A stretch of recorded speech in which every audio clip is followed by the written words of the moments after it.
Eu nasci lá em Maranguape e o médico sabia que aquele era o dia do meu nascimento.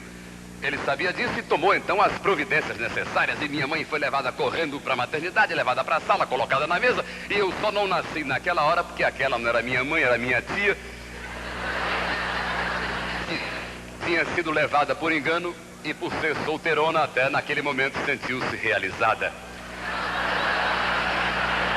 Então começou aquele negócio de pressa por parte de médicos, parentes e enfermeiros, aquele negócio, nasce, nasce, nasce, nasce, mas eu de modo algum faria aquilo, eu jamais nasceria sem que minha mãe estivesse presente, coisa que eu considerava altamente atentatória aos bons princípios cristãos.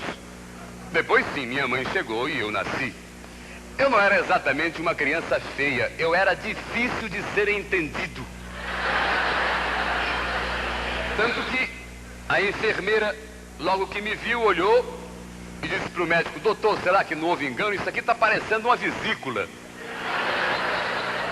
Bom, mesmo assim eu fui entregue à minha mãe, e vocês sabem, mãe é mãe, e aos olhos da coruja o filho é lindo. Então minha mãe me olhou e disse, que belezinha, olha só, é narigudinho. Aí me viraram de cabeça para cima.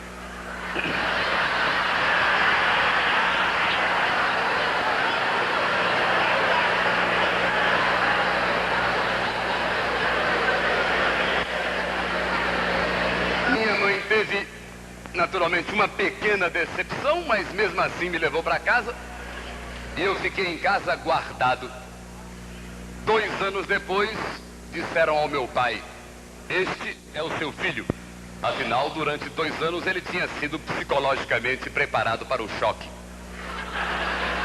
Aí me colocaram no colo do meu pai me olhou, me examinou todo, me devolveu para minha avó, e quando voltou a si, a minha mãe disse, viu, meu velho, um filho? Você tem um filho? E meu pai disse, realmente um filho, resta saber de quê.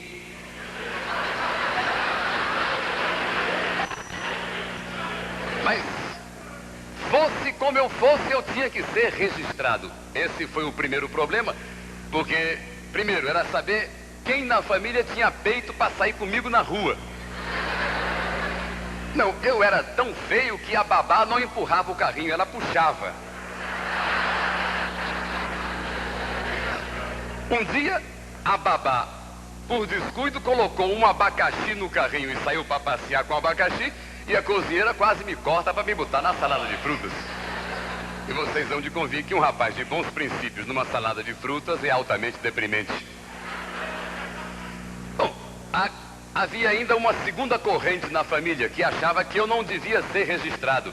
Achava que era muito mais certo meu pai requerer uma patente de invenção. Porque as minhas orelhas eram tão grandes que quando o calor era forte, minha mãe me colocava na frente das visitas dizendo não. Mas afinal, depois de pequenos debates familiares, resolveram que eu deveria ser registrado, que isso era o certo. E aí foi pior, porque o nome tinha que ser escolhido para mim. E nome no Ceará não é brincadeira, não é escolher Mário e Batiza, não. O cearense gosta de inventar nome. José lá é nome raro. Então, o nome de cearense é Esdras, Gontran, Adnel, Avilon, tudo nome de remédio. Sem contar a gloriosa mania cearense de juntar um pedaço do nome do pai a um pedaço do nome da mãe e inventar um palavrão para batizar o filho. Por exemplo, a mãe se chama Arlinda, o pai se chama Oldemário, o menino se chama Armário. A mãe se chama Bonina, o pai se chama Marçal, o garoto é Boçal. Quer dizer, vão inventando nomes assim. Isso quando não é pior, quando os avós maternos e paternos não exigem no nome a ser composto pelo menos uma sílaba dos seus nomes. Eu tenho um primo que tem um nome que foi criado para agradar aos pais, aos avós, aos tios, aos primos, aos sobrinhos, aos afilhados. O nome dele é Cristou Cariográfia Namena Santa Cristícios de Moraes. Então, depois desses debates, resolveram que me batizariam com o nome de Francisco, e eu fui batizado, não sem um pequeno problema, porque quando chegaram comigo na igreja, o padre disse, vai ficar em observação, se durante o dia inteiro não latir nem miar, eu batizo.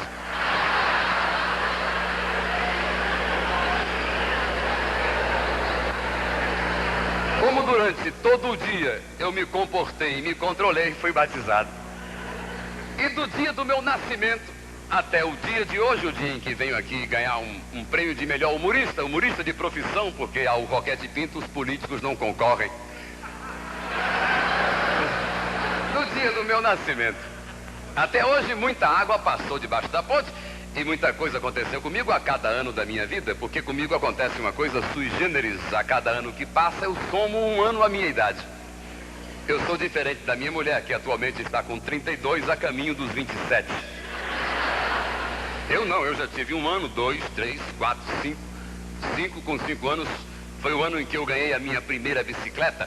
A minha mãe me disse: meu filho, você vai ganhar um irmãozinho. O que você prefere, um irmão ou uma irmã? Eu preferi uma bicicleta e no dia seguinte minha mãe me deu a bicicleta. E hoje que eu sei das coisas é que calculo o quanto minha mãe deve ter sofrido.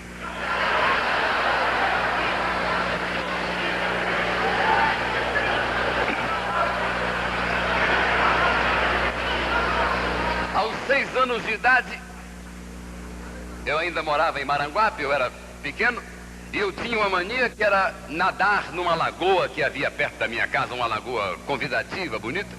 Um dia cheguei na lagoa e notei que havia uma moça dentro d'água. E eu olhei bem e vi que aquela moça não era de Maranguape, era uma visitante qualquer. E vi uma coisa muito mais importante, que a roupa da moça estava do lado na relva e que ela estava tomando banho à paisana. Eu então peguei a roupa dela, escondi e fiquei esperando. Aí ela queria sair da água, mas como não queria sair descalça até a testa, o que ela fez? Ela olhou em volta, tinha um barril velho, ela pegou o barril, botou aqui na frente e falou: seu moleque, sabe o que eu estou pensando? Eu falei: sei, a senhora está pensando que esse barril tem fundo. Aos 7 anos de idade eu ganhei um revólver de verdade. Era um Colt calibre 32. Puxa vida, eu era o único garoto da rua a ter um revólver de verdade. Uma semana depois eu era o único garoto da rua.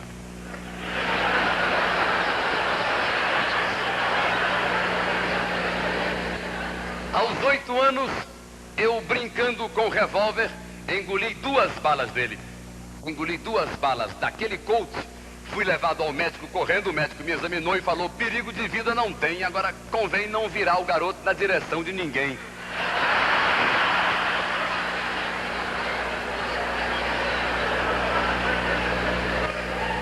Aos 9 anos, 1 ano depois, eu voltei a precisar do médico porque eu estava surdo, eu não escutava coisa nenhuma.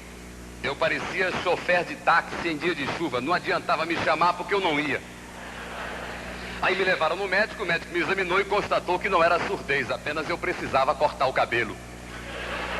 Claro que isso acontecia naquele tempo, no tempo em que havia excesso de filhos e escassez de empregados.